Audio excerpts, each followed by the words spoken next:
Is there any of the rumors that you want to clear up? Yeah, I mean, he said to the government, he said to anybody on the street, give me credit, I hustle. I was a hustler, period. Like, when it comes out of money, that's what I was about, money. When it comes to violence, I ain't had to be violent. For what? Nobody could stop me from making no money in the state of Louisiana. I ain't say New Orleans, you heard what I said? I said in the state of Louisiana. So why would I want to be beefing behind territory that I don't even own anyway, you know what I'm saying? But you know what I'm saying? That's the same things the government use to get a conviction by saying, well, hey, you know, you're knocking this one off, and he was supposed to be shooting a murder rate up so bad. In 92, he went to jail. 94, the murder rate doubled. And his question was, so who doing it now? If I was the one doing it, who doing it now? It doubled in 94. That's what even Slim was talking about. You made it past 94, you a gangster in the game. But 94 was vicious. And that's why my dad locked up. He had him down 2 years. So if he like, okay, who doing the killing now? If you saying it's me, I ain't had nothing to do with that.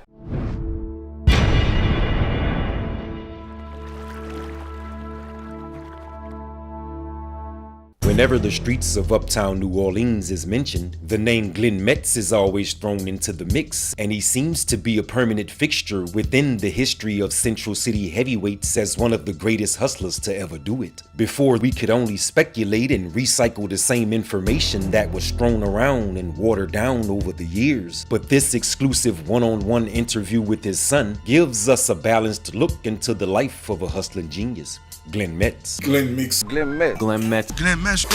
It's just a misconception always about who he is and who he was, and like I said, creating him to be a monster. He's not. He never was a monster. And like anybody that knows him know that. Like I could go in the community right now. I could go get you 50 people right now that's gonna say the same thing I'm saying right now, verbatim. Since the mid-1980s, the name Glenn Metz have been a prominent household name amongst many residents that's native to the city of New Orleans. But there were many misconceptions and fabricated stories that came along with his caliber of character. Although he was Calio bred, he roamed citywide, and as ironic as it may sound, the Magnolia Project was his second home. He out of Calio, my mom out of Calio, my whole family out of Calio. So, but at the same time, we didn't hang in the Calio.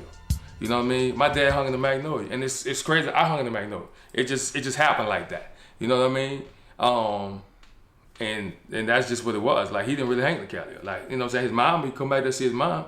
You know what I mean? Until he moved out of Calio. But at the end of the day, we didn't hang back there like that. What was his love? I gotta mention it because the Melf is of course a part of the tree. But what was his love like in the Melf? I mean, mad love in the Melf. Mad love in the Melf. If you saw him anywhere else, you saw him by the Melf with the Magnolia. Yeah. Like, that's just what it is. Yeah. You know what I'm saying? So, I mean, I remember going back in the Melf, so I know the Melf was a territory, was a place he used to hang out too, you know what I mean? Somewhere in the late 1980s, early 1990s, the city news had broke a story that showed a small army of men standing on the rooftop of a Calio Project building while simultaneously shooting their guns in the air as a New Year's celebration. A New Orleans tradition that was carried out by many families and friends on an annual basis every New Year's and 4th of July, but it had never been captured by the media. 20 plus guns sounding off at the same time created a horrifying sound while the individual gun flashes joined as one, making it look like the rooftop was on fire. After the video aired, it became the top conversation amongst the people in the city, and thanks to the media, they were able to put a face and the name with it. Glenn Metz. I forget what it was called, but it was on the roof and they were shooting.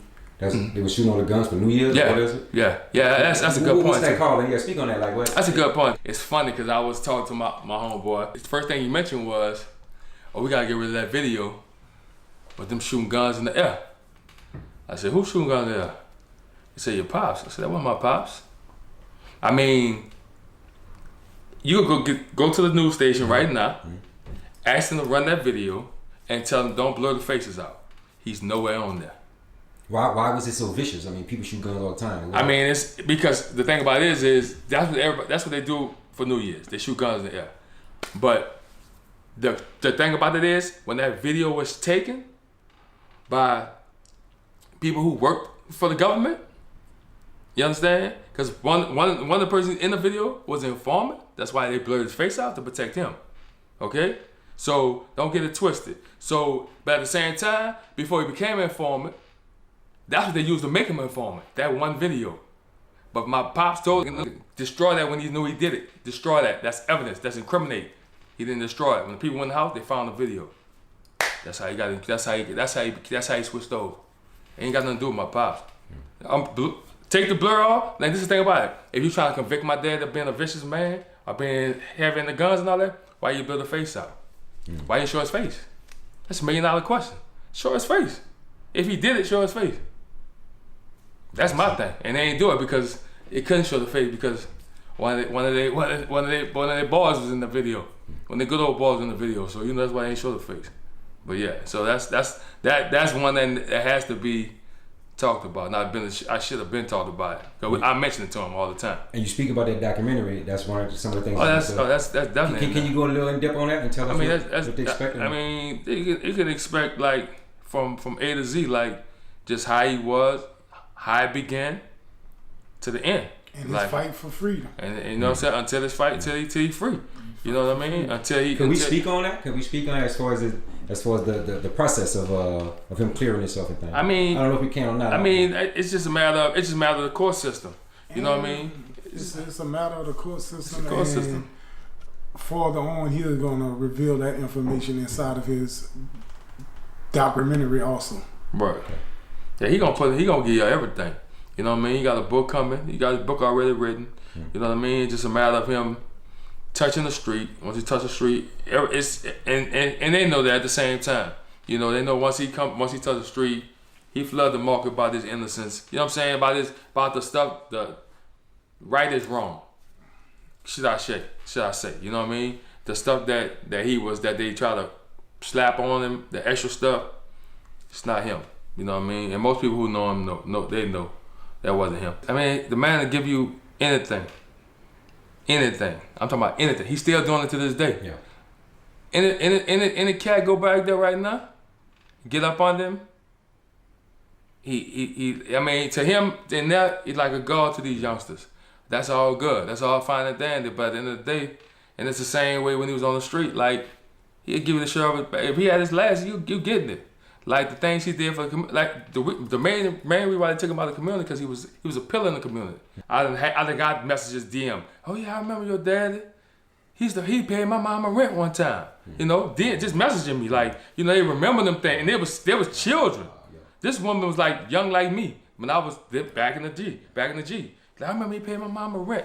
That's the stuff that they don't know about. You know what I'm saying? The Easter egg hunts where he taping the eggs with money. You know, you got 5, 10s, 10s, 20s, $50 bill, $100 bill. The kids out there looking for the eggs. They going home like that. You know what I'm saying? Even like I say, it's report card time. He stopping at a random bus stop, just pulling up on some kids. He know the report card time. We got report cards. Yeah. He pull up. How many eggs y'all got? He's like, oh, I got 5 eggs. Guess what? You got $500. He give $100 for every egg. You think them kids ain't motivation? So they got something to look forward to every time a report card comes. They have to bust out like this. Man, that black truck might pull up again and bless us again. That's the stuff that people don't understand, that they don't talk about. The government never want to talk about that because the picture they want to paint was that he was you know what I mean? He ain't run with cats that ain't really had no morals. He ain't want to do business with you. Like, you ain't had no moral set, you a loose cannon, you want to do it. He ain't about to fool with you. Cause that's just heat. You know what I mean? So he wasn't even with the bull. You know what I mean? Like he say all the time, like, if you gonna do something, give me my credit for what I did. Gotcha. I know what I did. I hustled. Give me credit, I hustled. I was a hustler. Period. Like, when it comes out of money, that's what I was about, money. When it comes to violence, I ain't had to be violent. For what? Nobody could stop me from making no money.